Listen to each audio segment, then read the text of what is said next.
So first and foremost, what I do is to align with the client, have an understanding of the brief, and play that back to them.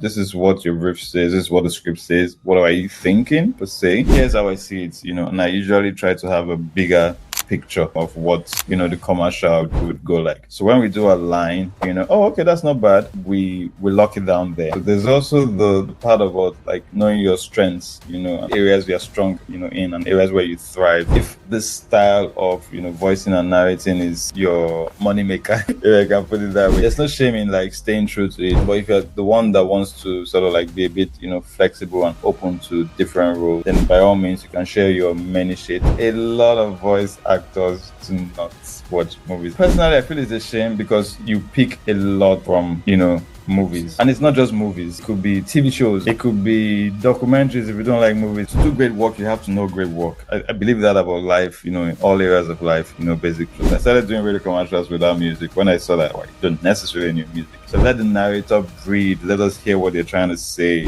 For me, the story is always important. Storytelling is always really important. Hi, guys. Welcome to another episode of the Everything Voiceovers podcast, the African perspective. I love to call it like that because it's such a joy to know that every week we come here, we sit down to deliver great gist, voiceover chat, chit chat. We picking on each other, Sarah and I, and we just have a great time with our guests. And we've been having amazing guests so far. Like the last episode with Boss Chedu. Oh my God. If you've not watched it, you need to go see it on YouTube. Yes, you do. Yes, that's you the do. Right. that's the Peter Doche's lookalike. Hmm? And you won't believe who we have today. And My before we even my. spill the beans, your mind is going to Hmm. explode when we tell you who we have next week. Yeah. So, yeah, that's just what we do, getting these guys and drawing information and having a great time chatting with them. Yeah, so you can Yeah. enjoy. Yeah. Well, I mean, Sarah, do we always have to introduce ourselves on every episode? I'm not sure, but I mean, at some points, we have to stop because they know us. we're celebrities. What are you talking about? You're the voice of the anime. I'm the voice of Yakini. Come on. Oh, wow. We're bragging, right? I mean, let me be humble. Be humble. Be humble. You could be humble. No need to be humble. You don't have to be humble. If not anything, we are the hosts of the Everything Voiceovers podcast. Come on. Right, Please. right. That gets to have amazing people like the person we're having here today. All right. Enough I about mean, us. it always means a lot Mhm, to me that we get to reach out to these amazing people, and they always just get to mhm. respond and go like, "Yeah, we'd love to be on." Yeah. So, I You mean, get without further like. ado, I'm going to hand over to Tico and let him introduce the awesome guest we have today. Okay, to fulfill all righteousness, I'm T Code. I'm a podcaster and a voiceover artist, and she's Sarah Johnson. Yes, I'm Sarah Johnson, a voice actor and Uh-huh. sound engineer and director of Talk Studios, a recording studio here in Abuja. And our guest today is none other than Mr. Ayo Moore. Hi. Yay! What's up? What's up? Very good. Sarah, I saw what you did there, though. You added to your own introduction, and you just kind of like cut me off. No, you Say your froze. market. You Just froze. So I was like, oh, let me pick up. Ooh. Ah, You froze. I We didn't know both that couldn't I hear froze, you. though. So I was just like, oh, okay, I'm just going to fire on. yeah, Oh, yeah.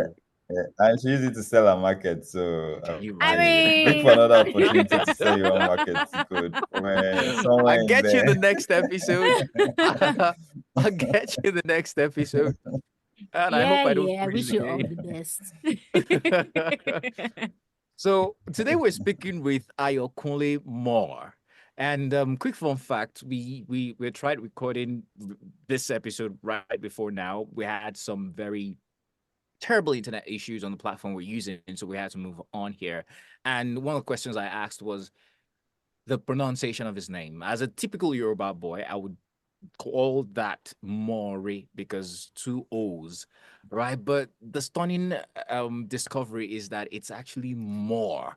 Ayo Moore. So give me a little bit of insight again to how come you have more, which is not Yoruba, it's not African as a name. Like, where are you from exactly? So, I mean, I think, hi everyone. Great to be here. It's great to be on the show with you guys, Sarah and T Code. First and foremost, thanks for having me. Been You're following welcome. you guys work here and there. Ianu for I think both of you are in Ianu, if I'm correct. Yeah. So Yes. Yes. fantastic stuff. Can't wait to see it, and congrats. So not much story, but about the name more. But I think anyone that has an English surname here in this part of the world is just consider yourselves slaves, or with like a slave offshoot or roots basically. So Sarah Johnson, is good to know I'm not the only one You know, my brother. in the in That's the true. but I like the name. It's something I can't take credit for. It just rolls off the tongue nicely. I had the good fortune of flaunting it a lot in school, in university. And when I introduce myself, my name is Ayo Moore. It just rolls up nicely, like you don't say James Bond or what have you. Yeah. So My name is Ayo. Ayo yeah, Ayo Moore. Moore. Ayo Moore. Yeah, so I always add that pause. Just like my name is Bond, Mm, James Bond. So I always James go, my name is James Bond. Bond. Ayo Moore. Ayo So Moore. that The lazy babes used pause to there trip just and like want to marry you so that they get to use that surname. I mean, well, maybe a few, yeah, maybe a few, quote unquote. Funny enough, I'm not Okay. married yet, but yeah. So maybe it hasn't worked per se. But Shout out I've to had you a lot guys. of ladies Yeah. ladies tell me that, oh, I love your name. I really love your name. But like, you can have it. I Mm. mean, if you're interested. Oh, that's so wow. You can That's so have it. smooth. That's That is so sleek. smooth. Right. Really? Someone tell me. Do you I usually can get have eye it. Right. rolls or And I'm like, yeah, all right, not another You one, can no more have it. jokes. You can keep it. But Damn. yeah, Okay. yeah, pretty much. Yeah. Shout out to you Oh, guys that have a foreign voice. No, foreign surname. I'm Fine, imagining so, my name is Ayo Moore. My name is Sarah Johnson, and now I'm like my name is right. Tolu Kolade. It's Yeah, very yeah. long. You just have no. just just But I mean, you have like a it good just ruins the combo. entire experience. I think it's still like a really good combo. Like you hear Yeah, some names I and know, you're like, right? yeah, My name is yeah, T nice, yeah. Code. nice, nice. But I like T what you Code. did with your I like what you did with your stage name T Code. I feel it's a very nice fusion of I your know, name, your right? first name, and your last name. I think Yeah. that's just brilliant. Same with this dude Femi Biggs. I mean, Biggs is not his son name, but I mean, I love the way Yeah. he was able to merge that. I just have never been able to, like, I'm not sure I ever had nicknames in school. Maybe I never really had the nickname that I liked. So I think my name was just my name, and my name The was name just good just enough. stuck. I think it So just hey, happens to us that have really nice names, you know. Yeah. We don't give it nicknames because Something we like can't our take names credit for. just stick.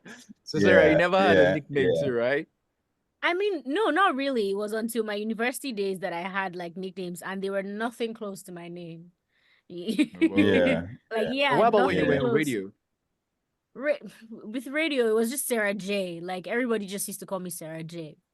Okay, that's That not was Now, bad that too. was really it. Yeah. That's No not bad. now no we do other call you name Iyanu. stuck. You said? Iyanu. Now we Oh, call you not Iyanu, yet. aka Iyanu. Oh, When are it you saying comes you'll out. call me Yanu? I mean, I already called you Sarah, aka Iyanu. So, Right, is that a nickname? I right. don't know I yet. get the feeling that that's Living going the to be a lot character, worse by the right? time Yanu comes out.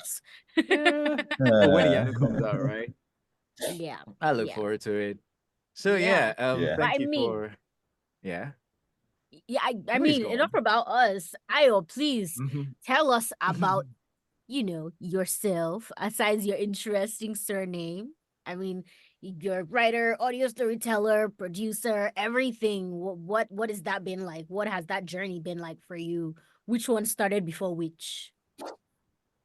Right. Okay. I mean, I think for me, I started my career in advertising. I worked in advertising for quite some time. I worked with uh, first agency was a small agency called Fuel, and then I moved on to a bigger agency called DDB. It's probably one of the biggest. They have offices across Africa and Europe and whatnot. So I cut my teeth in advertising. I knew from an onset what I wanted to do from university. I knew I wanted to, get into like the space of, advertising and whatnot. So I kind of like followed that through, immediately after graduating. Even before graduating, I studied economics, by the way. I have a background in economics. But at the point where I discovered that I was loving advertising, I think it was in my second year, I discovered marketing as an elective.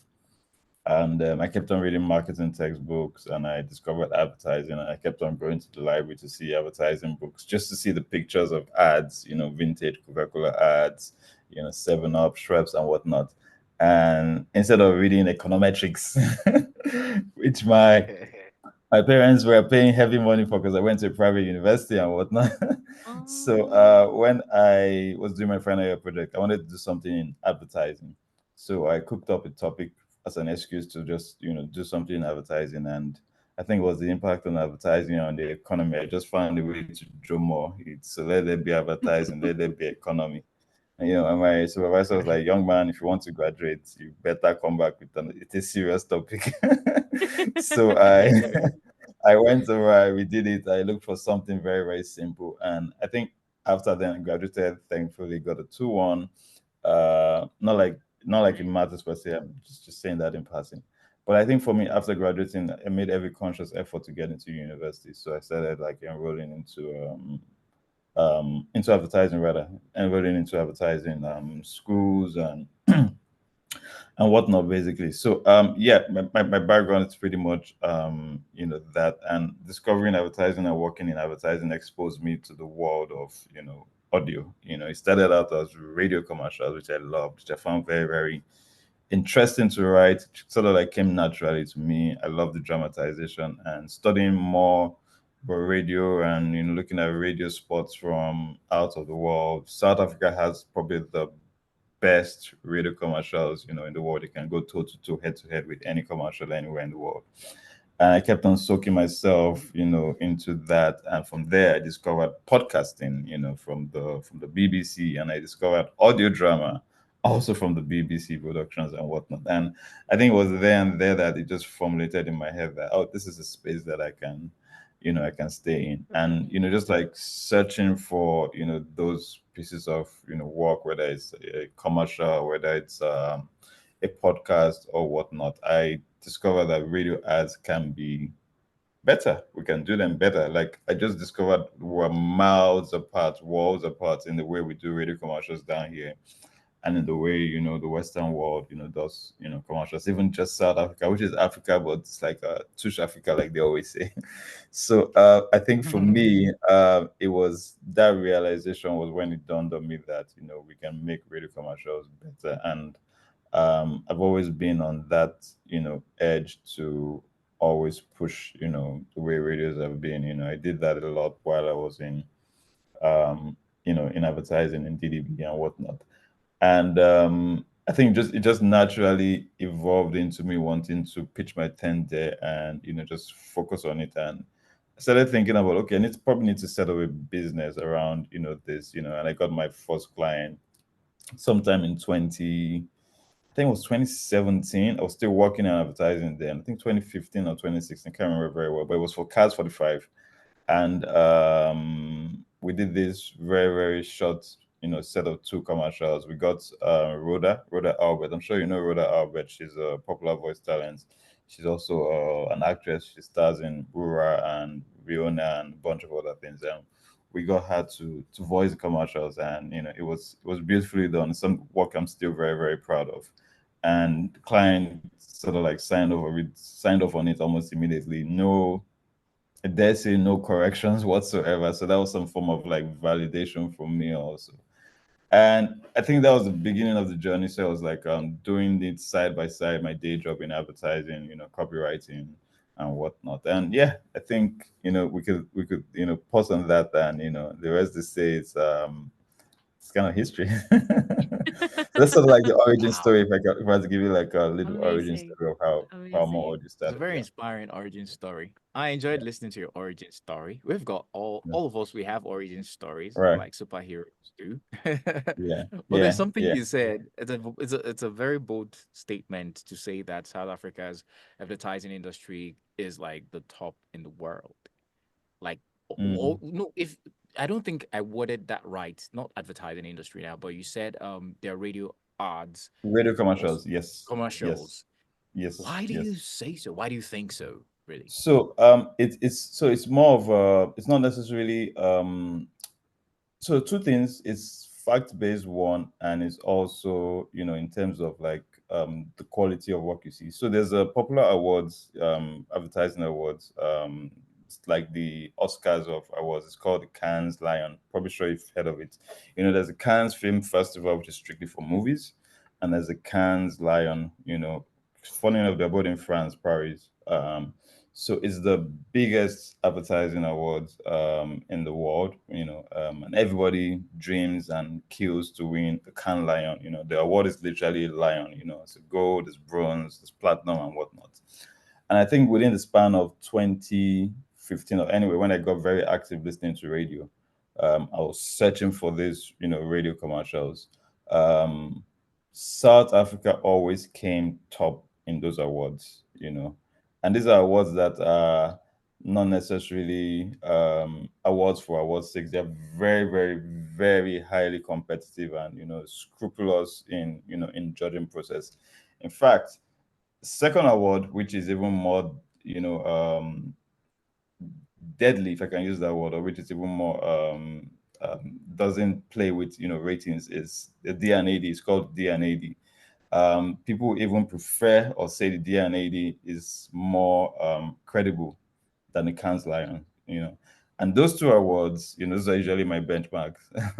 The South African awards, South African commercials always place top, so they always win Grand Prix or they win gold. In fact, if an award should win, if a South African commercial should win gold or Grand Prix rather, Grand Prix in the Cannes Lion, it won't win Grand Prix in DNAD. It will probably win gold at best. So DNAD were a lot stricter. So just judging using that to wait and judge, okay, the industry experts actually respect the South Africans for doing this, level of job. So that's on one level. Then on two level, just listening to on the second level, just listening to it to the various commercials. I found the South African commercials very much enjoyable than commercials from any other part of the districts or any other part of the world.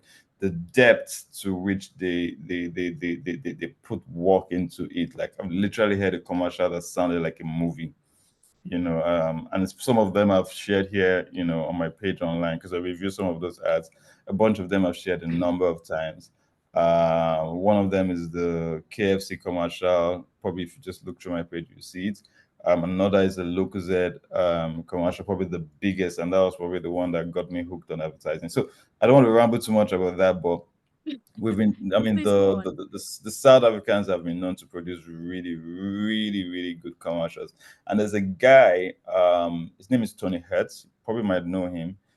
He's a radio guru. He's produced radio commercials around the world. He's probably one of the most respected radio creative directors, and he also feels same. He's awarded South Africa radio spots some awards, and I had the privilege of being in the same room with him, like being in a workshop with him, and we kind of like aligned on what we thought about certain ads. And when I asked him about the particular South African ad, he felt equally the same way that I did about it. Mm. So those are the sort of like the metrics. They may not necessarily be tested, but those are like the metrics I've used to sort of like say, yeah, South Africans have like really, really engaging and probably one of the best commercials. They produce some of the best commercials out there. So, what do you think are Wow. some things that go in their ads that make them so special? What are some things you've identified that you feel make them so special? Right. Okay. So one of them will be insights and local relevance, right? They always, and what I mean by that is the South Africans were never afraid, or they're never afraid to use their local culture to play up an ad. So they can go very, very granular. and they can use local typical insights. Like almost any South African commercial you see, we always try to infuse some of their quote unquote culture into it. They don't shy away from it. But I think the biggest for me will probably be the production value. The production value is Mhm. sometimes you begin to wonder why would they have to do that for a radio commercial? Why go that far for a radio commercial? There was one of them. It felt like it was an entire movie. It felt like a full-on movie production. Probably find it and send it to you guys to listen to. It was for Lucozade, and it was story of a kid who, you know how kids, and this is where insights come true, and it's very very true. Insights are things that are true to, you can't fault them. They're like very very true, and everyone has experienced it, and everyone knows that, yeah, that happens normally. So you know how kids, when we were kids, when we were probably in primary school or secondary school, we will have homework and we wouldn't do it until last minute. So it's a typical scenario that every parent can relate to, or anybody can relate to. So when you hear that kind of thing, you're like, oh yeah, I did that when I was also in primary school, silly me. And this is how my mom reacted, or this is how my dad reacted. So it was that typical scenario. And this little kid had like a science project. I don't know how many of you guys had science projects back, growing up. And he was supposed to have done it probably like maybe 3 days a week, but he waited till the day before to tell his mom that he has a science project. So the commercial goes somewhat like that. It's about quarter past midnight, and your son tells you he has a science project due tomorrow. This is the script. I can literally remember it. and and it goes on saying things like, now, you're not one to be a mom that allows your kid fail, and you know that he waited all this while to tell you he has a project. But what you're gonna do, you roll up your sleeves. Now I'm paraphrasing, basically. You roll up your sleeves and you get into it and you start putting the work into it. And about maybe 3 p.m., 3 a.m., you realize that what you have doesn't look anything like what the science project is going to be. It's probably a bit sloppy or whatnot. So what do? Yeah. You get back at it again. You grab a bottle of Lucozade and you start again from scratch with energy. So they infused like a lot of one insight into the Mhm. brand Mhm. essence. And Yeah. also another another interesting insight where they added something like, because Brad's mom is not going to make fun of you or being a silly mom, because that parental rivalry type kind of Yeah, thing, like my son did it makes it better, totally because relatable. Brad's mom ain't going to shine in this one. So you better get that Lucozade and you all start again. So it was just beautiful to listen to, and the production value was, god, it was intense. It was like all this intense movie trailer. I don't necessarily like having movie trailer references, but this one worked. Like it worked. Mhm. It was purposeful. Like it worked entirely well. And you begin to wonder why. Why did they go that far? Why did they do that? And for some of their commercials, they actually do full on musical productions. So they don't just grab Wow. music from library. They actually produce like the score. Excuse me, the score for an entire 30-second commercial, 45-second commercial, 60-second Mm. commercial. They literally have musical people on ground, waiting to to do all that. So there's a lot of investment there. There's a lot of money there, but like you just begin to wonder why. Now you're showing up. So for me, those things were key, and for some of them that were not that intense, it was just the brevity and the simplicity of it. Like take a very Mhm. simple script and you turn it into something beautiful, you know. And I dare say some of those scripts that do not Absolutely. require music, like it just was the voice of the voice actor, no sound effects, no sound bed whatsoever. I think I shared one the last time on my page, and I think Uh, Tico, you commented that, really? yeah. So Yeah. sometimes it's just about knowing that simplicity works, really. So for me, I saw a lot of those. I was exposed to a lot of those, and it kind of like shaped a lot of my thinking, when writing radio commercials. I started doing radio commercials without music when I saw that, well, you don't necessarily need music. So let the narrator breathe. Let us hear what they're trying to say. And at the end, when you're tying in the name of the brand and whatnot, you can just cue in with maybe a tiny 5 second, music and whatnot. For me, the story is always important. Storytelling is always really important. Hmm. This listening to this is just like listening to a powerful story, actually. And I enjoyed how you took us through the mind and how Mm. advertising really works. Because I think many voiceover artists, some of us aren't that invested in advertising. We don't know the gravity of work that goes into it. Yeah, And again, it's also because I feel like we're always like I don't want to say maybe the last person to be brought into the team, but we are more of the yeah, external folk that is yeah, expected to just join the team and yeah, understand everything the team has been putting together for a while. And yeah, I feel like that brings a lot of it takes someone who is very observant and able to learn what the atmosphere is like for the advertising brief to yeah, know what exactly he's supposed to do.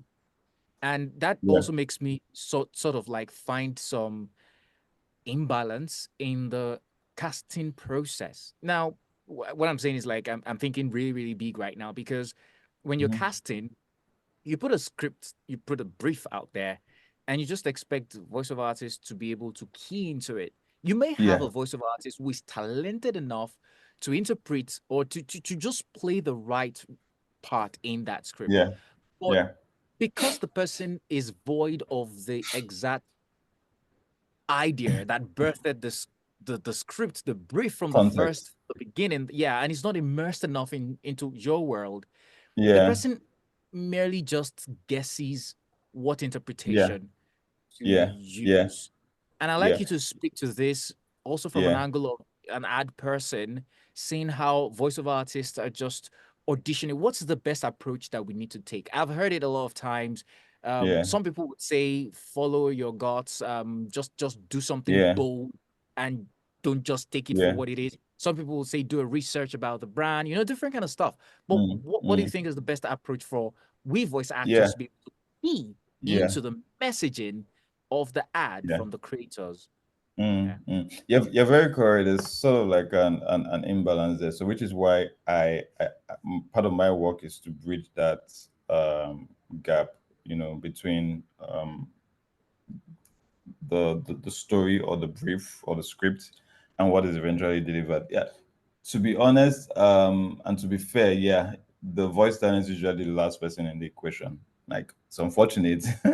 I'm not quite sure anything much can be done about that. But what I try to do when I have productions is number one, I always try to give the voice talent at least 24 to 48 hours time to sort of like soak themselves into the story or into the brief. So when I get a brief, I try, I mean, believe in like this fast, I want it like yesterday, client doesn't approve anything, but they approve, and it's literally like 12 hours to I want it like yesterday basically.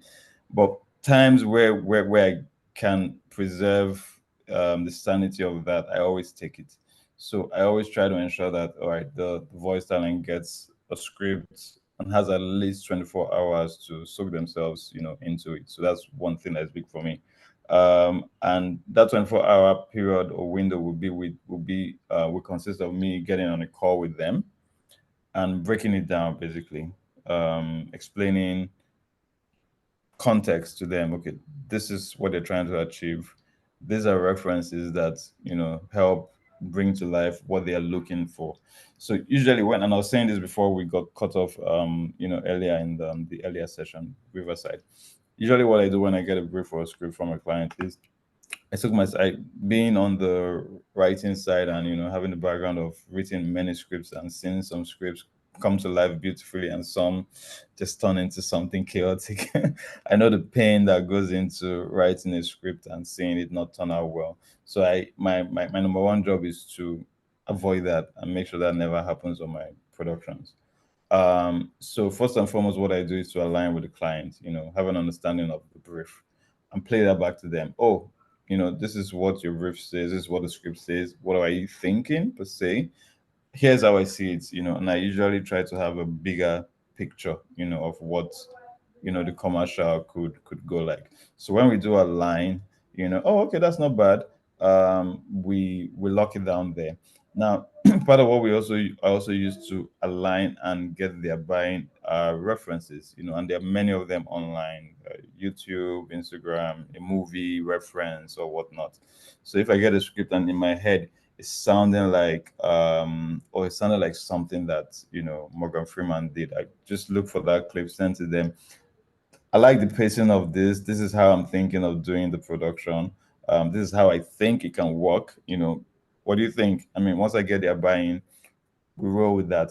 Because in fairness to them, most clients don't necessarily see the output, and that's in fairness to them. Not many people see it, but being in this side of the industry, it's my task or my job to see the big picture, basically. So with that in mind, I share that with the voice talent. So it's not just a script I'm giving them. I'm giving them the script and I'm giving them references. So the references serve as context, and with that we can now begin to get them into their zone and get them to bring in their own creative juices and flair into the production, basically. So that's sort of like what I try to do when I get like production briefs from clients, basically. I don't know if that answers some parts of your question. I know your question was kind of like two pronged. So I think probably that, I don't know if that answers like the first half. Yeah. Yeah, it does. Because from Yeah. what you've said, you play the role of ensuring that as much as possible you can communicate the mind of the client and even your team to the voice talent, and you also give the Mhm. talent like time to process Yeah. what Yeah. it's all about. Yeah. But Yeah. the fact the parts of this entire thing where I want to understand is also what again, I would like to know what inspires the selection of certain talents. Um, Now, as a Right. voiceover artist, I can feel a lot of sympathy for fellow voice actors who, because we audition most of the times and we don't get gigs. It's a normal, Yeah. often like a normal stuff, and Mm-hmm. oftentimes we don't also know the reason why we ain't getting the gigs because the Mm. decline, Mm. the agencies, they don't reach back to us and explain why. Yeah. So people Yeah. just are like they're they're blind trying to figure it out, Mm. and something just Mm. works. They wing it and they're like, oh wow, Mm. I got this. So you're sunk into a pool of doing as many as just trying and trying. It's just like hitting what they call that stuff now. You're just trying, A just piñata. hitting it. Yes. Yeah, Yeah. piñata, Yeah. right?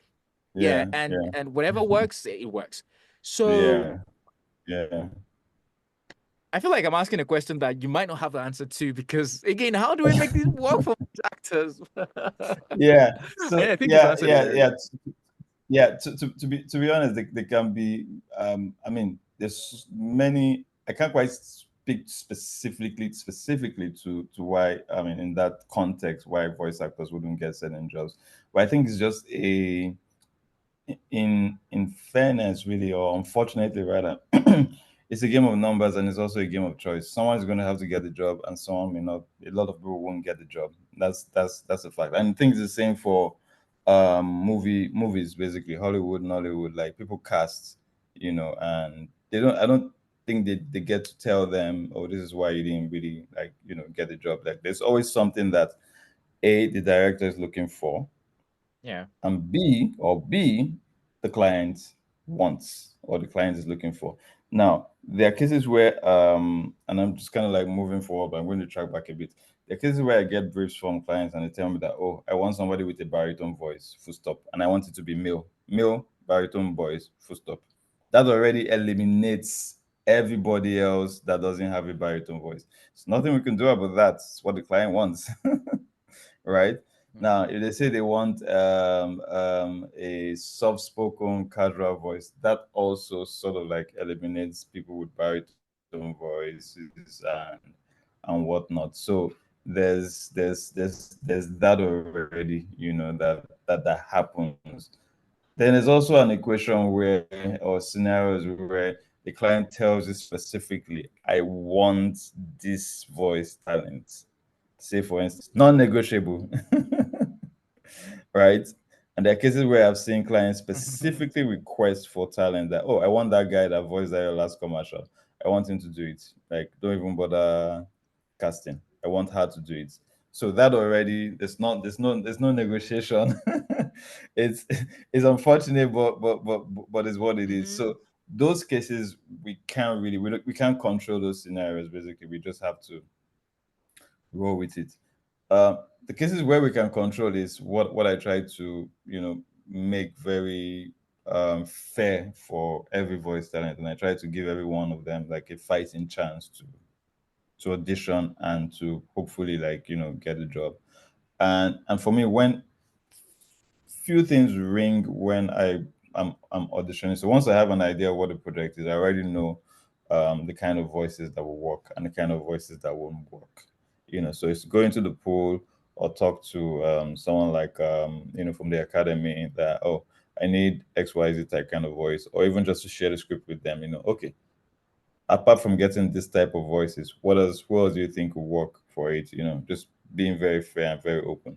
But I think beyond that, there are three things that I usually look out for, and in no particular, order or whatnot. But one of them is who can do the job. Like, who do I know can do the job based on this brief that we've gotten? Who do I know can do the job and can do it excellently? And that comes with working with lots of voice talents. So there's sometimes you see a script and you know that, oh, Sarah would kill this, or Sarah would do it well, and whatnot. And there's sometimes that this is not Sarah's script, oh, but she can do it.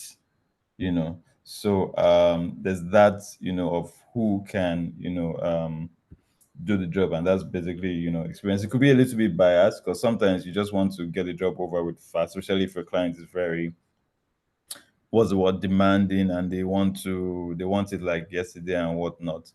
Then the second route, which is probably like the most objective, is who best fits the job, or who the job fits best. Like, you see the script and it just has like a DNA written all over it.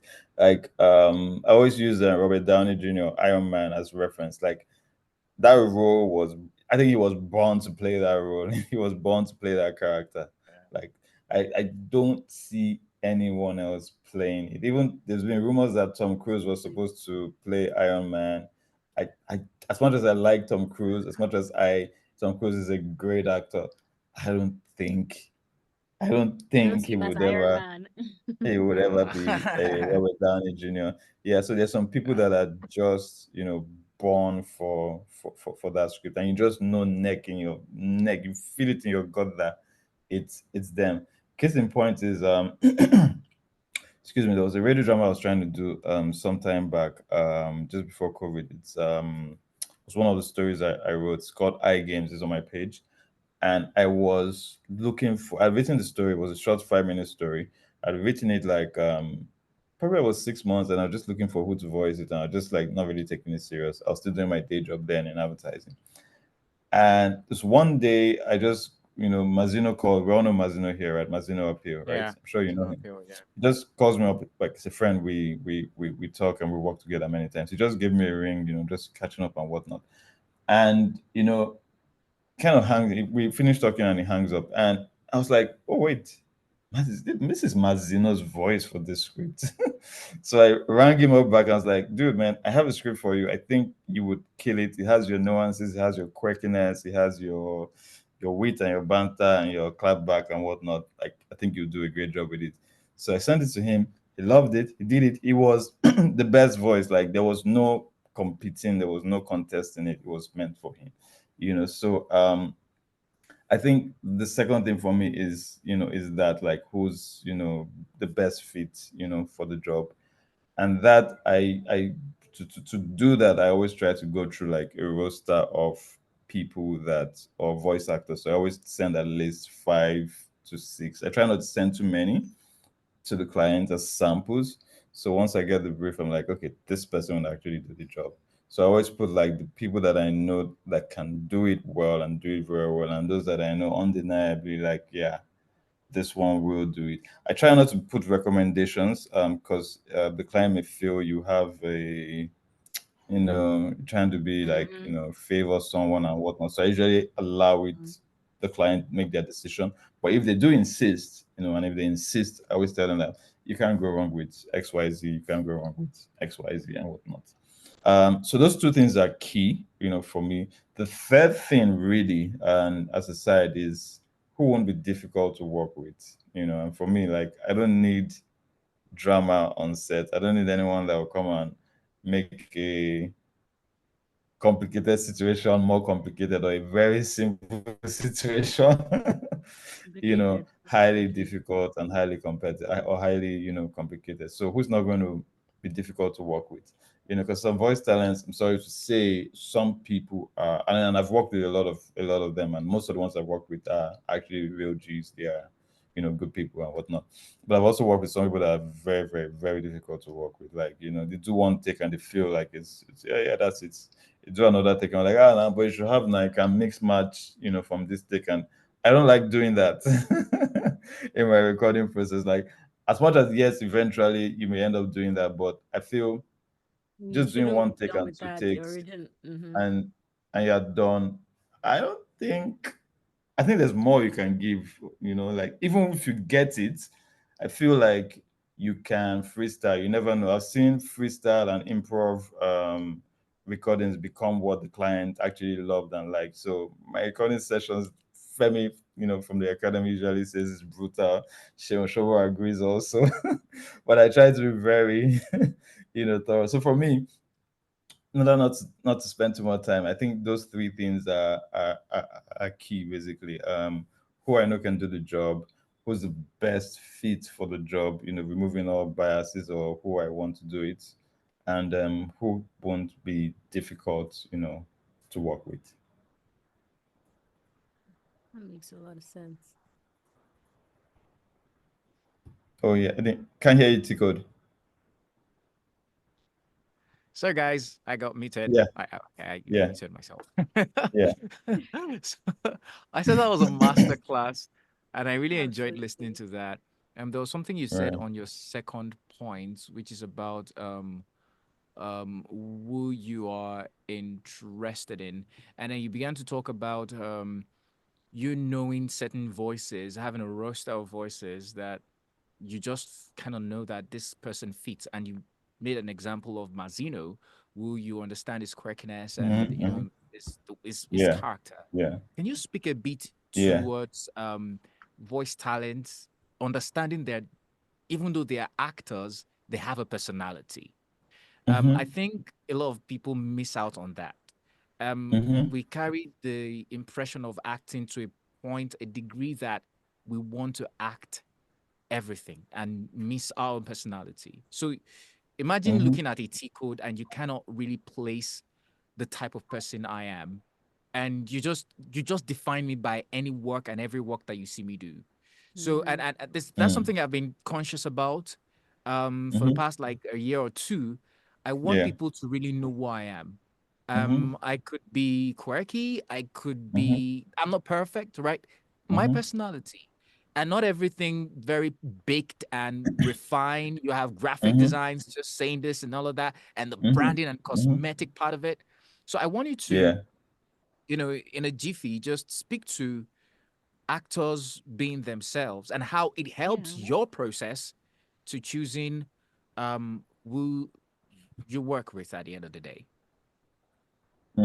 That's an interesting question. It's quite, it's a tough one to answer because I feel down here, most, no, not necessarily down here. I think when it comes to voice acting, um, most of the voice actors usually go full throttle voice acting, like, and they usually do, um, I don't want to say one style. So I think if you don't show us what you have, we won't know you have it in you. So when I see voice samples, right, I wouldn't know that you can also do Pidgin or Yoruba. So there's a lady that I use for Pidgin scripts. Her name is Antonia. Her Pidgin is amazing. Her Pidgin is fantastic. And she did it beautifully. I think for voice talents, I think one thing, different flavors. If you can do that within the breadth of 2 minutes, you're like a 2-minute demo. Show that you can be quirky, show that you can be serious, show that you can be hardcore, stiff, or whatever. Like, show the many flavors that you can bring. Then I think people who are looking, we were looking for, some of this volume would a bit on the quirky side. But then again, it also goes to, your question. I knew that about Mazino because I've worked with Mazino. And I think the people that most of us will know this about are people that we sort of like work with over time. Like I work with Femi a lot, Femi Bakes a lot, and I know the different kinds of things Femi can do. So maybe on our part is also to sort of like, I mean, not necessarily get in bed with the voice talent, permit my language, but I think it's also to know the voice talent beyond what Just they the show. output But I online. feel they have to show us what they also have. Like you need to Kind of show it start from first there. for us to know. Mm-hmm. Yeah, we need to know your different sides. Like for you, T Code, I've seen you and I've heard you like voice a lot of I know your style. Let me just put it that way. I know the style of recordings that you've done like over time. I'm not quite sure I've heard you do any cheeky or comedic type kind of recording. I haven't heard it. Maybe you're good at it, maybe you're not. Maybe it's your thing, maybe it's not. But is it your thing, if I can throw that question back to you? Or what other styles of narrations do you do? Interestingly, like I am even in the process of creating a demo, and I had Yeah, some meetings yesterday discussing it with the producer and also with the right. writer. And we had to sit down and put Yeah, together the things that I could do. And we're getting yeah. references. But then to answer your question, right? Yes, Mm, I can do some comedic type of stuff. I recall mm, there was this, and the ad is not out yet. I'm gonna check in with the mm, producer just to confirm yeah, though. So probably yeah. when it comes out, I'm gonna send it to you. And it Okay, was this cool. kind of commercial that had this script. It was one of Mm-hmm. those scripts that you just once as a talent, you see that kind of script, you're like you either nail it or you Yeah, don't. And whoever yeah. nails it is the person. I don't think there will be versions of 3, 4 people that will nail it because, Mm, it, again, and I think that's something like a genre with genres like comedy, like mm, acting comedy is it can be tough because comedy is yeah. supposed to be very natural. So the ability to It become funny is not is that tough. easy. Yeah. So Mm-hmm. when I saw the script, I just needed to own it. I created something that never Mm, existed. I took the lines mm-hmm. in the script and I recreated it. It had something to do with singing a line out, and Right, I right. I crafted the song originally. And Well, the okay, day the that's producer nice. reached out to me and said, "Oh, we really they like what I did. They just want me to add this few lines to the end." I was like, "Whoa, I got the gig right." When I Mm, heard myself mm, when they sent it to mm. me, I was like, "Wow, this was actually good." Yeah, yeah, yeah, yeah. So I like to hear that. Yeah, I like to hear that. I yeah, like to see that. Yeah, Yeah. I you're Okay. right can't wait on for that. it to be Comedy out can though. be can be Yeah, very yeah. Comedy interesting. is, yeah, it is difficult. And here that we like slapstick comedy, I mean, it just makes it like it's not the kind of comedy I I would remember like Yeah. working on an animation, and it was so challenging because I was doing it in a totally different accents than Mm, my Nigerian mm, accents, and then I had to yeah, sing off key. right, Wow. Just like right, yeah, Tico said, I had to sing off right. key. So I mean, it turned out great, but yeah, I mean, I get that. So, but I think a lot of voiceover artists find it hard showing that part of themselves, right? Yeah, That's yeah, that's the point that yeah, I'm driving at. Usually yeah, it's when maybe a part demands it that you now get to see that part of the voice artist. I yeah, think a lot of yeah, times even yeah, voice yeah. artists don't even know that that part of themselves exists They until have that. Yeah, a yeah, situation or exactly, a role or exactly. something calls for Yeah, it. exactly, you know exactly, so exactly. You're yeah, very, I you're think very correct, and I think it also goes to and that's why sometimes they are, especially in Hollywood and with movies, they are full on casting directors and agents that sort of know what each actor can do. Like they know them well, or can also say voice or acting coaches. They know their people. They know people that they've tutored. They know how to push you, to some Mhm, level. They know mhm, how to mhm. get what they want out of you. Yeah.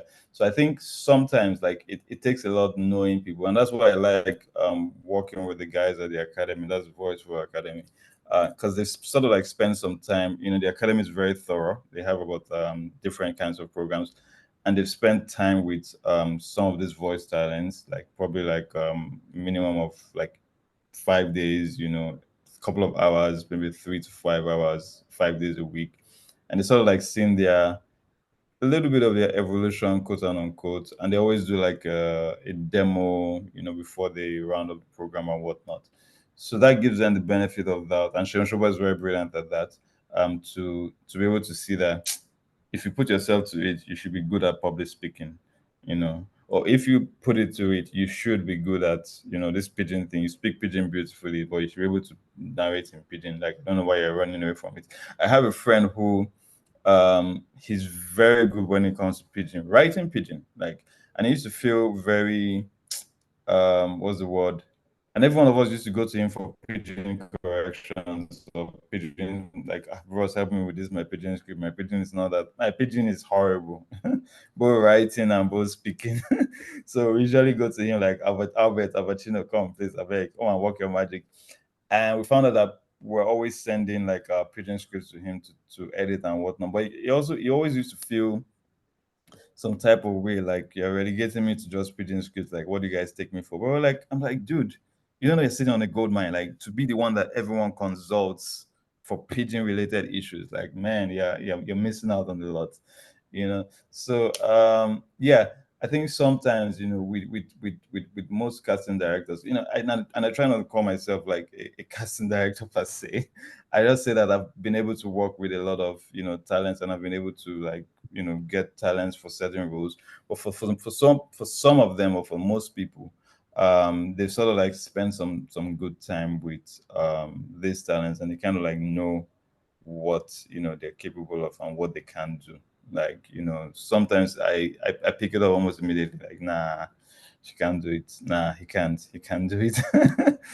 And sometimes I'm like, Mm. you can do it, like, you're just not giving it your all. You can actually do it, like, I actually see you do it, but you just have to go a bit further. There was this classic scene in, I don't know if you guys saw Oppenheimer, the movie. um Mm, Yeah. I haven't seen it, and I need to okay. see it. Yeah, yeah. So there was this scene where it's a long movie, like I watched it within 3 days, so don't worry. But what I'm trying to point out was the backstage, interviews with all this Hollywood reporter and Yeah. whatnot. They brought Robert Downey Jr., they brought Emily Blunt, and they brought what's his name, Cecilia Murphy, and they were talking about Downey's, performance, and Downey won Best Supporting Actor for that role. And there was this scene; it was just a tiny scene where Robert Downey Jr. backstage was the one behind everything. He was the one like pulling plugs and everything. And when he was busted, Spoiler. sorry, but when he was busted, there was this scene that everything had cast, and he was trying to get like a deal in Congress, and he just turned to, like, probably the Secretary of Defense or something. I was like, so I guess I'm not getting the deal anymore. And the guy was like, no, you're not. So that was the line. That was the line. That was just the line.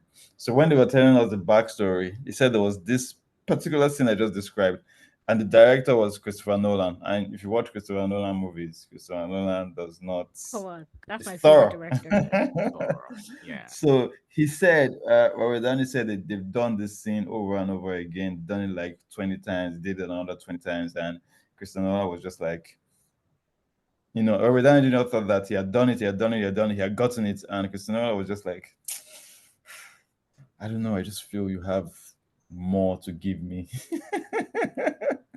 And he did it like one, two, three final times, and that was the scene that they went with. So sometimes it's the work of, either the director on set or whatnot, to know what certain actors are Mm. capable of, basically. And this just makes me remember. I don't know if you've seen Gladiator.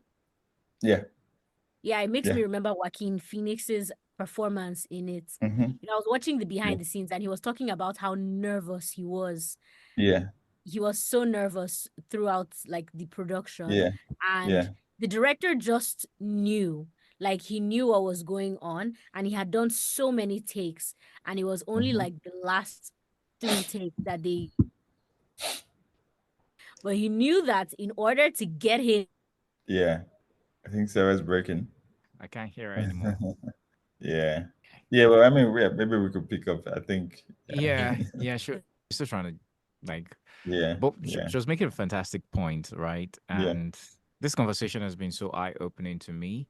I also this conversation helps me to want to appreciate better the role that voice directors play in the entire process. Of course, I've been working with a voice director. Well, I've had to work with a couple of voice directors in the course of especially animation gigs.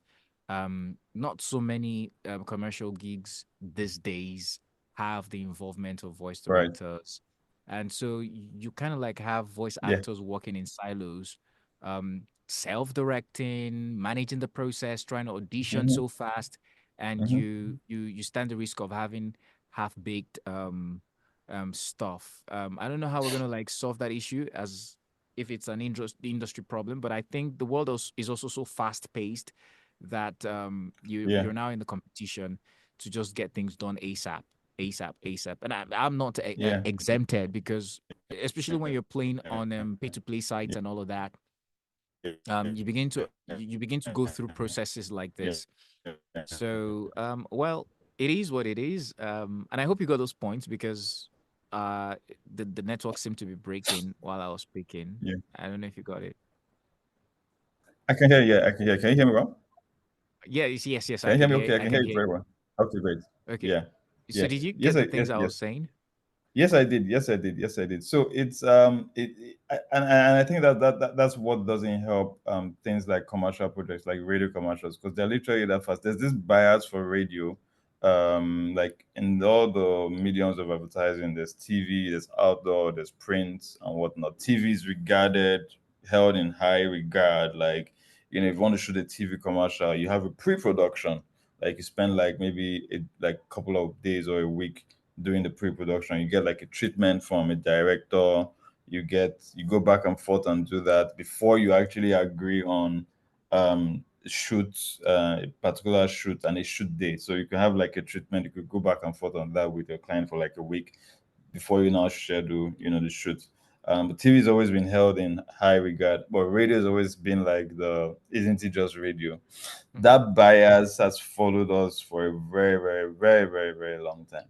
So me seeing the radio commercials, going back to the South African references or the references that I found globally, seeing that the level of work that went into this commercial is not something that you just do, within 24 hours. It requires a lot of planning. It requires a lot of Yeah. time. It requires a lot of effort. So that also made me factor that in. Have I been able to achieve that level of production here? Hell no.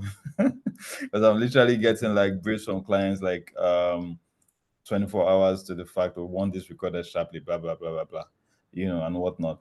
But like I said, times where I can spare at least a 24-hour window. I always like prepping my voice talents or voice talents I work with. I always like giving them at least 24 hours notice before hitting the studio. So at least with that window, we can talk about it a bit more.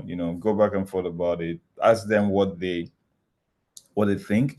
Interesting. The first question I always ask when I work with voice talents, when I like after showing them the script, either we'll do it virtually or we'll do it when we get into the studio. Is all right. What do you think? What do you think about the script? Because I'm also interested in seeing their own point of view, like how they see it, panning out. Which sometimes you may not necessarily see it that way. I've had times where like the voice talent give like point of view that actually made a lot of sense, and we ended up recording it because it just made a lot of sense. And we always ended up doing like the client option. We always call that the client option, what we know the client will want. So for me it's always nice to also hear from the voice and what they think. Sometimes it's not necessarily in line with what the brief is, but it's always nice to know what they feel, how they feel about it, and how they would deliver that kind of project. And I think if not for anything, it's just like courtesy. Like you invite somebody to come into the studio to record, you give them a job. You don't just say, "Oh yeah, take, can record. Oh yeah, take. This is what I want." I Mm. think like they're also professionals. I mean, you guys are professionals in your right. That's why I always try to call you guys voice actors. So every time I use that, I refer to you guys that see that voice actors, voice actress, or at best voiceover artist. I still prefer voice actors because I feel the work of what you guys do is it's very, very, very, very highly difficult. Like you guys literally have to get into character, get into different spaces and different zones. And when you do it on commercial projects, like a radio commercial, you have to get into that zone within the shortest period of time. So that's a lot of work and it's a lot of effort. So for me, it's to first and foremost like just hear from you, like make conversations, and understand what you feel about the script. And secondly, like once I have that and I see that, okay, that makes a lot of sense, but this is actually what the script is leaning towards, it's also to replay that to them. So there's that small 10-15 minute window where we do that. And I always end my productions with, okay, you know what, we have what we want, I have what I want. Just this is your take, this is yours, freestyle. Like just give me anything you want. Like just go crazy, do your thing. So and they usually like most of them usually like that, oh, okay, yeah, anything, like they just like go into it, go off script, like. And I always try to give the allowance to go off script. I don't always recite or get my voice talents to do a script exactly the way it's sent. I always go off script, like I always add like some words, some ad libs. I always tell them like just add something else to make yourself feel comfortable, or start with something else that is not on the script. So I try to be a bit But what's the word, open about it. But yeah, when it comes to commercial reads, especially for core radio commercials, yeah, I totally agree with you. It's really, really the time is not it's brutal. It's brutal, and I'm not quite sure what can be done with that. But when I do have the space, and the allowance to, just like I said, I always do that. I think for me, I always give like about 2 to 3 days of production. So when I'm talking to clients, how long will it take to get the job done? I always go for like 3 days, 2 3 days of production, and that's including recording down to actual production. So it depends on the number. If it's just for one script, the more scripts, yeah, obviously you try to buy some more time. So that also gives yourself some room to play around in the studio. And I try not to have too many recordings in a day. So or too many recordings either for the same voice talent or for different voice talents. Like I try not to do more than two different voice actors in a day. Like if I have brevity of time. But if it's a crash project, we die there. Yeah. Yeah. Welcome back, Sarah. You're thank Okay. back. you. You're welcome back to the Everything Voiceovers podcast, African So Perspective. yeah. Sorry. The network kicked me out. Yeah. Oh yeah, I noticed. Yeah. But Yeah. yeah, I'm Good to back. have you I back. hope I didn't miss too much. Nah, nah. I made a Yeah. comment and I reacted to it, talking about how we just, but basically what we are talking before, how voiceovers just happen, especially in the commercial space, and there is no, we don't necessarily have in most cases the kind of attention Hmm. that is given to audio dramas or Yeah, animation where there is a yeah. voice director, there is this, there's a cast, and Mm, that is a Hmm. very big process. Yeah. mm, So, and I was just, mm. giving his comments on that. So I want to ask one more question. Ayo, you said you're not, or you don't like to describe yourself as a casting director or a casting manager, or whatever it is. But Yeah. you you I mean, interact with a basically, lot you of double as a voice director and casting voice director director. in a Yeah. bit. Yeah. Yeah, Yeah. so I Yeah. want to understand, what do you do? Like, how do we define you and even your company, right? Again, not just for the sake of the voice actors, but even agent. Should I say clients who really want this? Are you an agency? Are you a voice director? Are you a casting agent? What is, you're a writer as well? Are you a Mhm. copywriter? Just give us all the definitions Okay. of Ayo Okay. Moore and more Okay, right. audios. So more audio is an audio production company, right? That's the heart of what more audio is, and we handle audio stories end to end, be it a radio commercial, be it a podcast, be it radio drama, an audiobook, anything that lives and breathes on the audio space. We do that. My job basically is to bring the story to life. So which is why sometimes I would liken my work to that of a creative director or a movie director on a movie set. So there's a producer. If we were to make references to movies, there's a producer who sometimes we call the money. They're the ones that fund the project, or is it the executive producer? I can't remember how they target these days. Then there's a director who needs to see, who has the entire creative license and creative liberty, and he's charged or tasked with bringing the job out. So I would, I dare say, liken myself to Christopher Nolan or Quentin Tarantino or a Spike Lee, Yeah. if I can say that. So, so yes, I think in a nutshell, that's sort of like what I would describe my daily job is across the different expressions of audio projects. So if it's a radio, I see it from, I give myself the task of seeing the big picture and bringing it to life. If it's a radio drama, we're currently in production of one right now at the academy. I'm working with Femi Bakes on one. I've been producing that for quite some time, and and sometimes that Femi is happy and is okay with it, and I'm not okay with it, and we have to either we come to a healthy compromise, right? And that's the beauty of working with someone like him. I worked with him for many years, and there are times that I take his word for it. That yeah, I respect that. I agree with you. Sometimes I grudgingly agree, and then sometimes I'm like, nah, no, don't this time. So I think my job is to see the project out. So I think that's the best scenario I can use to explain it. It's like being a director on a movie set, basically. The executive producer is the client. They're the ones that fund the project. And yes, and I also do. You're very right, Sarah, by saying that. Yes, I also involve myself in casting and determining Yeah. who voices a particular project. But I try not to do that in isolation.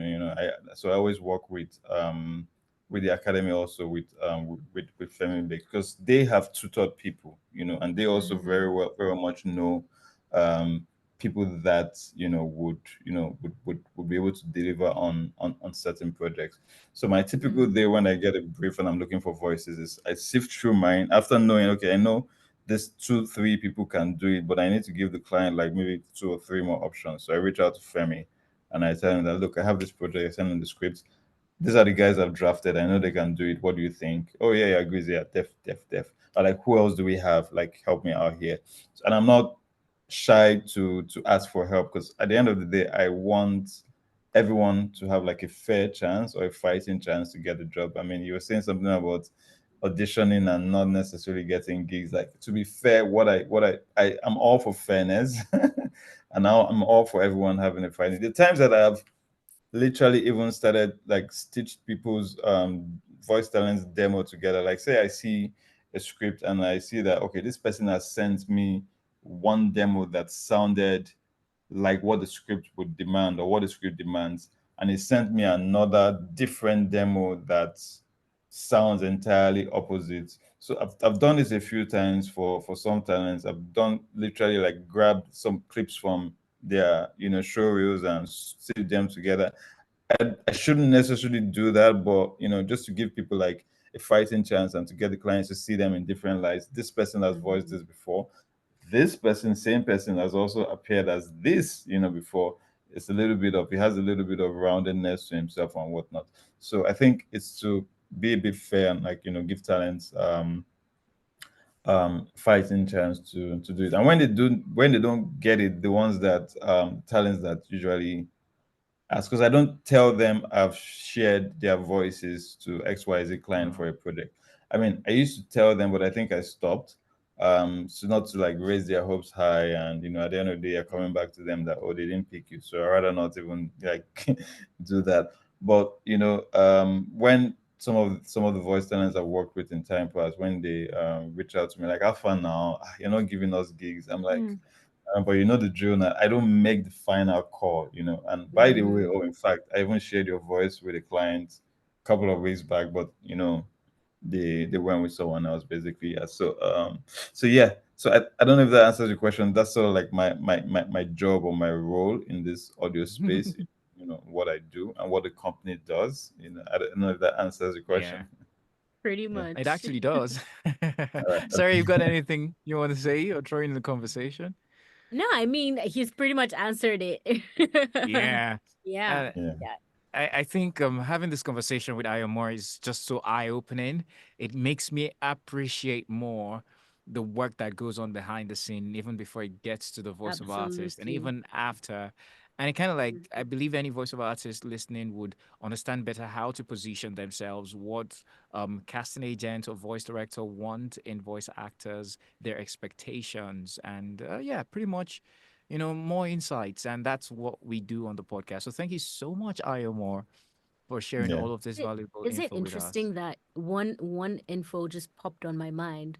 One Please. question, there are Yeah. certain clients that don't really know what they want. Sometimes they just Hmm. send the script and that's about it. They don't Yeah. say, "Oh, we want casual, conversational, warm voice." It Yeah. should be, they don't give a direction for where they want Yeah. the story to go. So how Yeah. do you handle clients like that? How do you Yeah. know who to cast for what, and then how to now proceed with what direction it should go?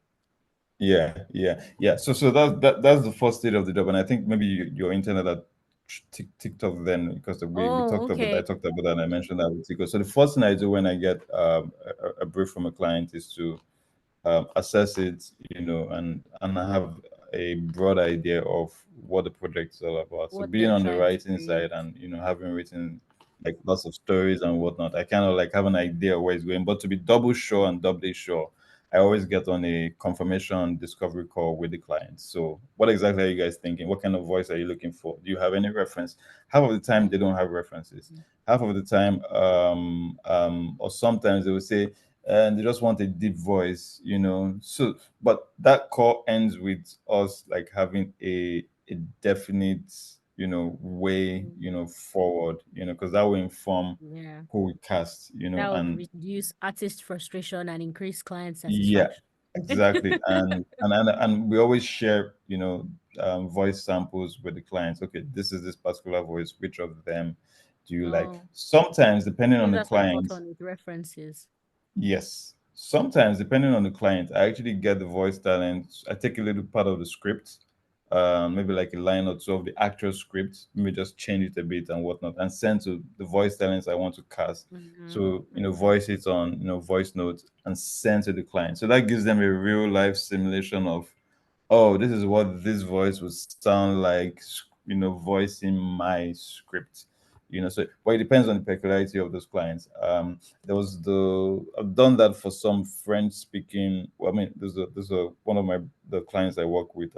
They have like a French division, and I did that with them. So I got like two, three voice talents to just voice a particular part of their script, sent to them. They picked the ones they like. It was very, very obvious and clear and whatnot, and they went with it. So I think the first stage is to have an understanding. My job wouldn't be I wouldn't be doing my job if I don't get that confirmation call, or if I don't engage in that discovery call with the client, and that's going to impact on time, and it's probably just going to waste everyone's time. So and nobody has time for that. So yeah.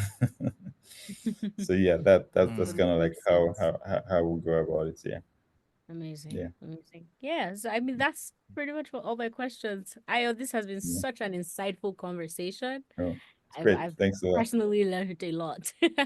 Oh, great to hear. Same Happy here. Same here. I feel like I'm happy gonna to. do better. These are the kind of conversations that you wish you had heard before you properly started your Mhm. career. But so for up and coming talents right now, you should make sure you listen to our podcast every day.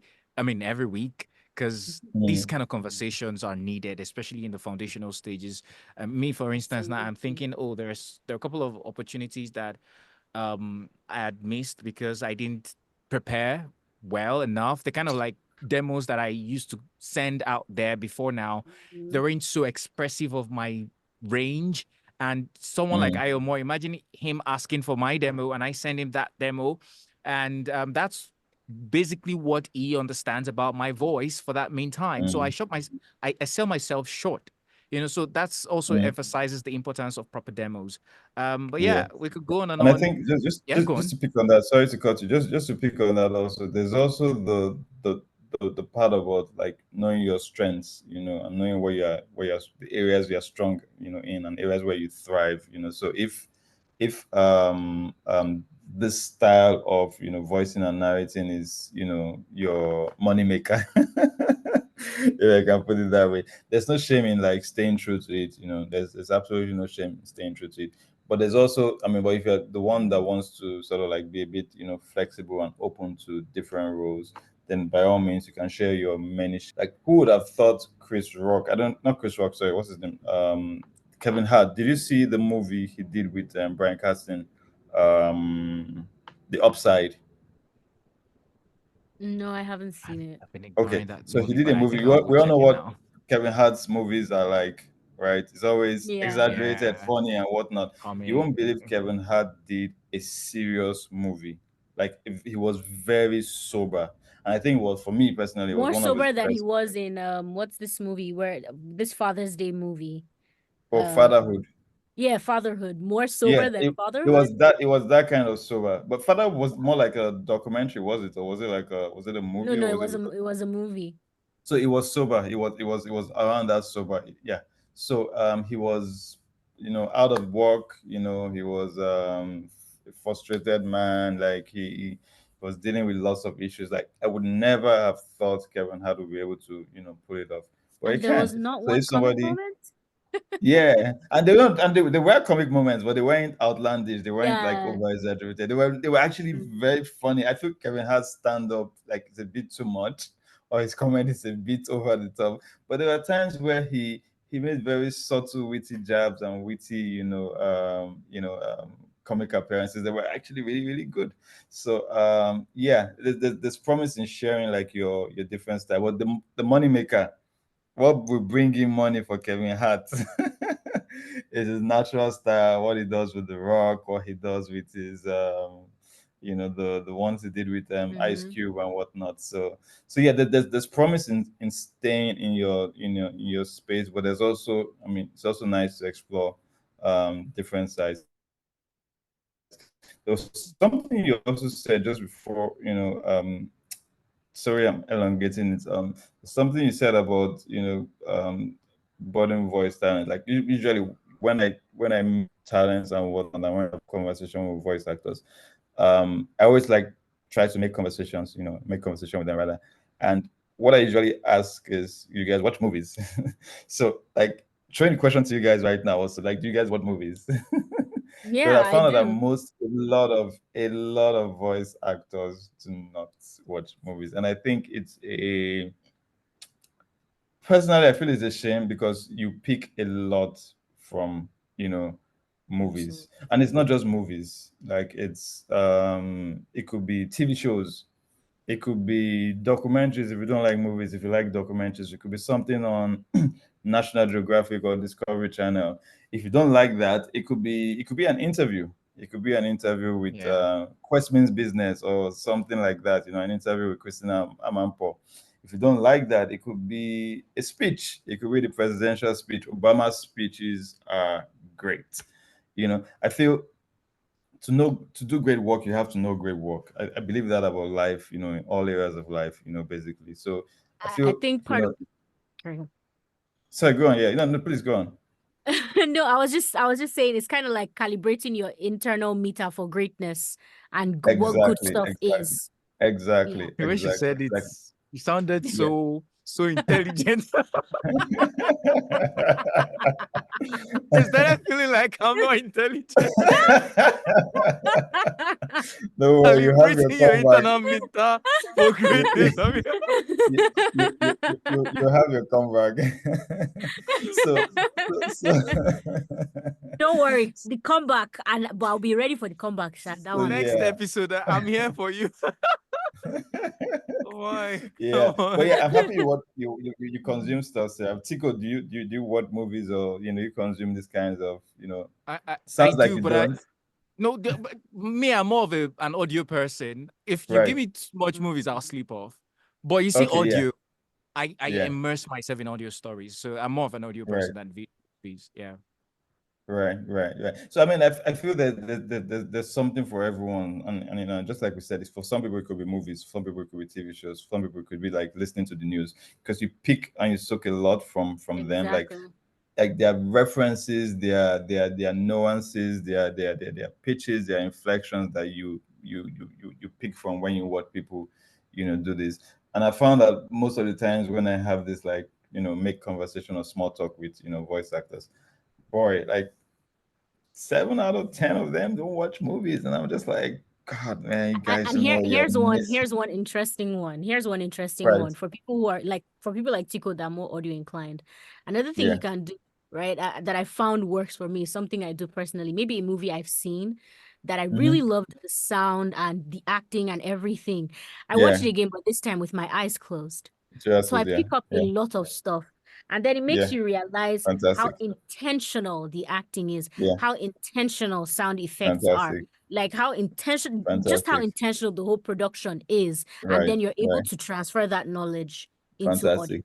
Fantastic. Yeah, I think people have different things that do it for them. So it's about finding it. But I feel there's a lot of, content and things out there that one can learn from, one can soak oneself into, and not taking them, it's sacrilege, in my opinion. Yeah. Yeah. Absolutely. Absolutely. So any Yeah. advice to Yeah. any, upcoming talent, I would say, like, first and foremost, you need to know good work to be able to do good work, and to know good Mm, work out there, you need to like watch a lot of stuff. Yeah. I absolutely. agree with you Amazing. guys. I'm gonna try double up on my watching. Yeah. I just need to. Or listen, watch or listen. Yeah. Yeah. So You one know the Have audiobook irony you? you of it? can totally listen to right now, it just Yeah. came out, Yeah. is Children of Blood and Bone by All Tony right. Okay. Adeyemi, book Yeah. three. Sorry, Right. actually, Okay. book three is Children of Children of Blood and is it Anguish and Anarchy? I'm trying to remember. Yeah. I just Yeah. bought it I've on I've Audible. seen I'm them, yet but I to haven't. listen. It's been Yeah. narrated Yeah. by Yeah. I've seen Cynthia them, Erivo. but I haven't listened to it. Yeah. It's, The one I'm the currently sample I've listening to heard and is I haven't amazing. finished.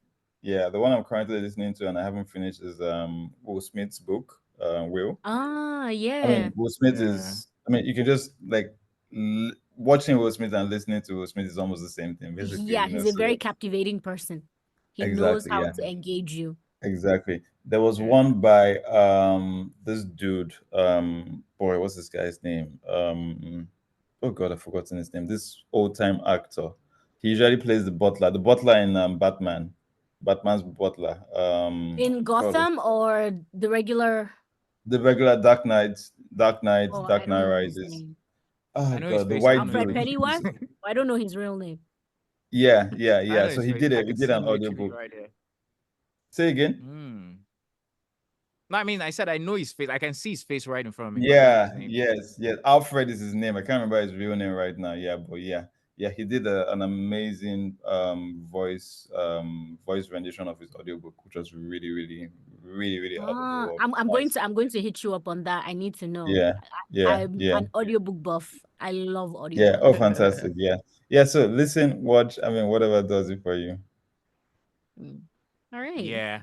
I mean, what a great episode we've had today. Yeah, I feel so I good. mean, I feel so schooled. I think that's Yeah. it. That's the So I way it think should be, no matter what stage you get to. Like Yeah, constant, feel facts. yeah, schooled. and it's also been great, like having this conversation with you, because with you guys, because I mean, looking at it also, and I sort of like empathize with the, what's the word, the struggles and the pain of Voice not acting. having appropriate context, especially when it comes to commercial reads. Mm-hmm. Mm-hmm. It's something that we can be better, to be honest. So I mean, I already mentioned how I try to mitigate against that, but I think for me is to just see how else, if I'm going to take anything, learning from you guys also is how else, that process can be a bit more seamless for you guys. Because at the end of the day, I mean, you guys are human beings, voice actors are human beings, you guys have emotions, and there's nothing like, doing like, rendering your voice, and you're either the voice director or the client is saying that I don't like this, there's nothing it's sad, to be honest. Like I also feel bad when I have like stuff like that happen. So I mean, I think from the reverse side here, like it's something that I feel we can do better. I don't know how we're going to do that, but I feel it's something that can be done better, at least to provide you guys with one, ample time, then two, as much context as possible, which I usually try to do. Yeah. So it was great having this chat, just seeing it from your points of view and whatnot.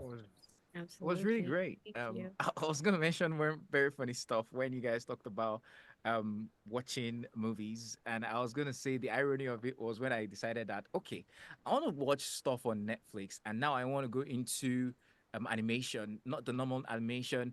I wanted to go into what's the name of that Asian type franchise Anime? animation?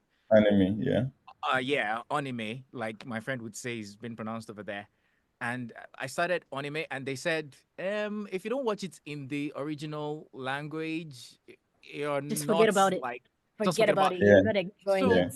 yeah, this is me sitting down watching and trying to make sense of what is being said, even though I don't hear it, and I'm trying not to get distracted by the what has been written, and it was very yeah, mentally tasked. So I had to step back a little bit, yeah, you know. yeah, But I yeah, yeah, appreciate yeah, the energy. I appreciate the work that, like, damn, the anime voice actors, either the Yeah. yeah, dubber, the people who dub, or the original actors, those guys are doing a great job. yeah, Mm, yeah, Come I on, yeah, know. yeah, yeah, yeah, They yeah, totally are. yeah, You yeah. know that in Japan, voiceover artists are as big as movie stars, if not bigger. yeah. I can easily Yeah, Mm, believe that. because mm, of the amount yeah, of work. Like they have core fans, mm, like people that know them by name. right.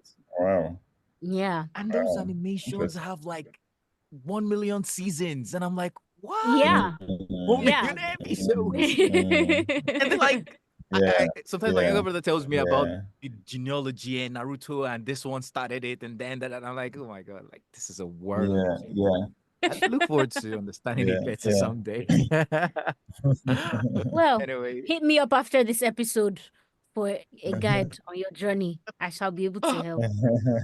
okay, we got a deal.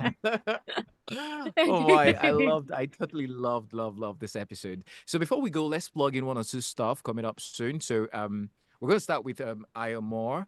How can people reach out to you if it's for a job? And I don't even know if you offer like a training kind of service where people can learn from you, or just anything that you do that you want to be out there for people to reach out. Just plug in right now. Okay, yeah. So say that again. I missed some parts of that.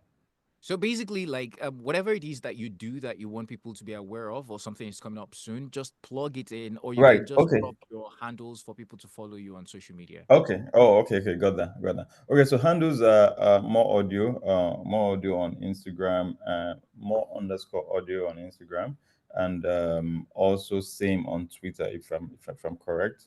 I think I'm more active on Instagram than on Twitter. More audio is also on LinkedIn. Trying to also like build that for corporate clients and whatnot.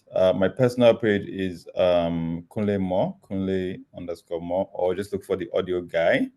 Um, at the moment, what we're currently doing, like I mentioned earlier, where we have like an audio drama production that we're in.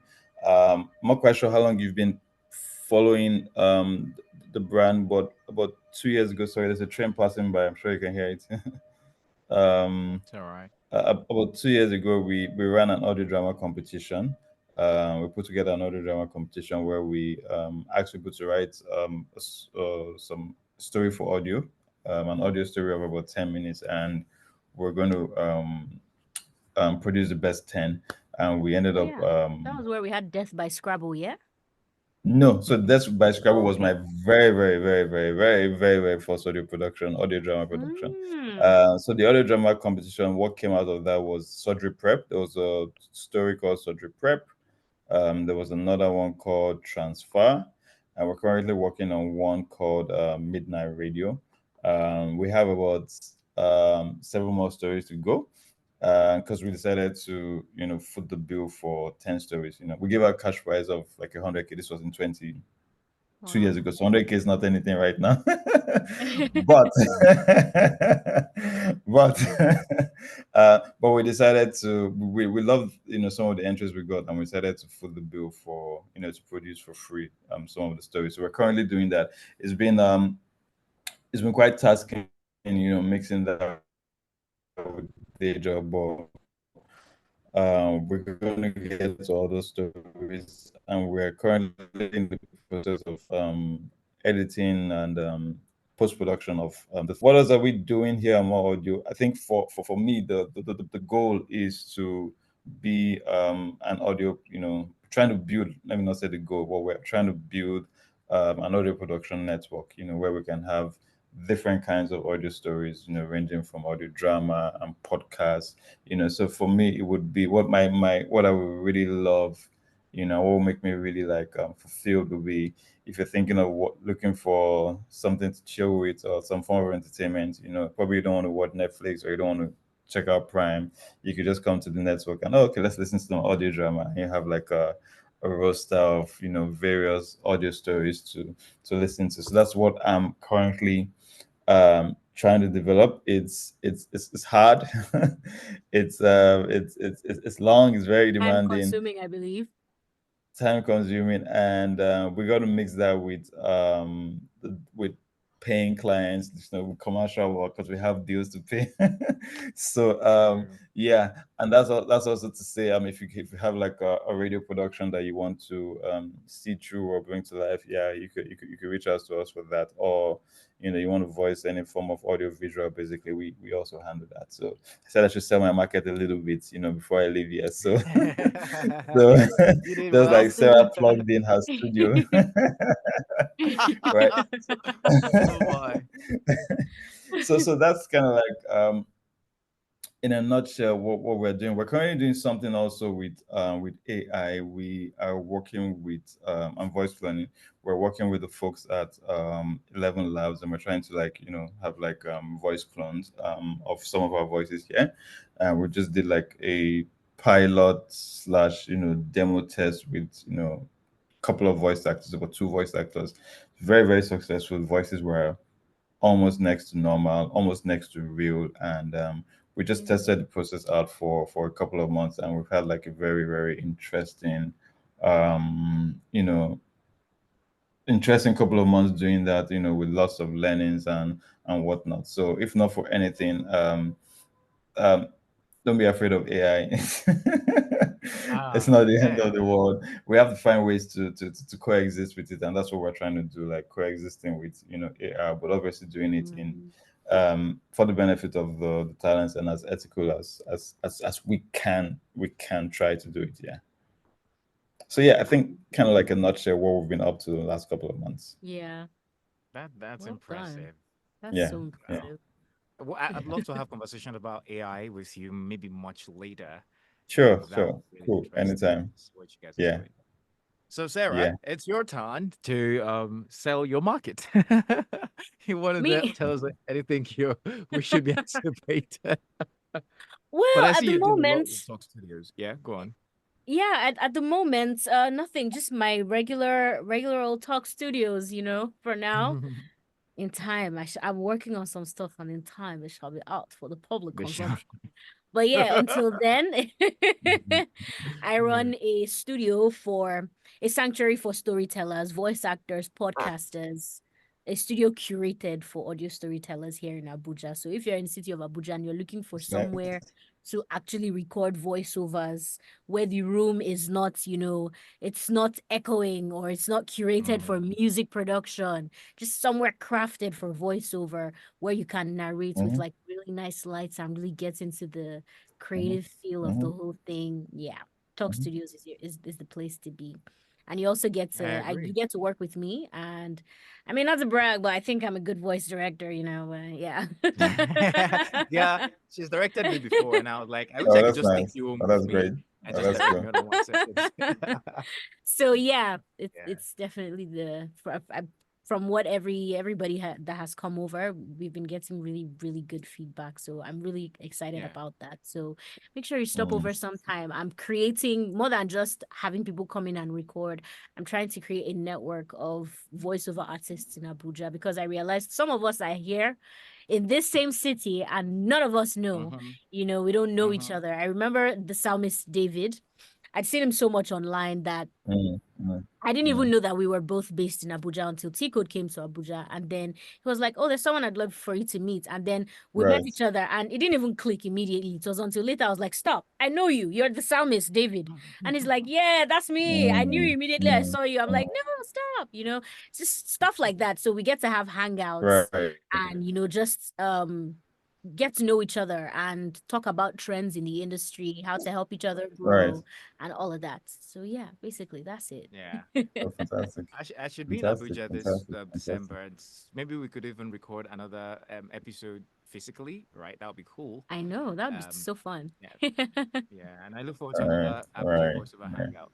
By the way, I left you a review on Talk Studios on Google, so Oh, yeah, I hope you saw stop. that. Thank you. Okay, so it's my turn now, guys. So there's Yes. this thing Yes. that I Yes. started Yes. Yes. last year. There's what I started last year called the VO Fireside Chat. If anybody knows me, and I think it's also very synonymous with my brand, I like to talk about voiceovers. I like to interview Right. people that are professionals in the industry. So this year, I decided to continue the VO Fireside Chat. So it's gonna be like an end of year kind of thing towards the last quarter of the year. You can expect that I'll host fireside conversations on Instagram, and we're starting November. So I have a Right. great lineup of guests that you want to listen to, and yeah, you're gonna get to know more about it as I reveal things about it. There's a promotional for that, so I just thought to plug it in. And speaking of plugging things in, we have said it in the beginning of the me and Sarah hosting that, guys, if you have voiceover related questions, just write to us Yes, on please. our everything voiceovers at gmail.com. Would love to Mm-hmm. take your questions, and even our guests, I believe they would have some insights to share too. So please do write to us. We want to hear your comment, your feedback, and your questions. And finally, you can show us some love. It costs a lot to put this together, time, energy, and financials. So any way you want to Yeah. show us love, particularly financially, you can do that. Check the show notes, and you will find a link to send us something, a show of love, and we really appreciate that. Right. All right, so I think Yeah. that's it from Great, great, me. great, great work Okay. you guys are doing, by the way. Yeah, great Thank you work you very guys are doing with the much. podcast. I know how difficult it is podcasting is. It can be very stressful, can be very demanding, but yeah, but great work you guys are doing. And Thank Thank you for you. being so much. consistent. Yeah, thumbs up for the consistency. Woo! I feel Thank proud of us. you. Thank you. Yeah. Yeah, I mean, yeah, thank you very yeah, much. Yep. Proud of you All too, right, Code. guys. So we see you in the yeah. next episode of the podcast coming up Yes, next yes, week, Friday, yes. and we'll look forward to it. All This Absolutely. right. is Until this is next me time. signing out. Yeah. Bye. All Bye, right. guys. Bye, All everyone. right. Bye. Recording stopped.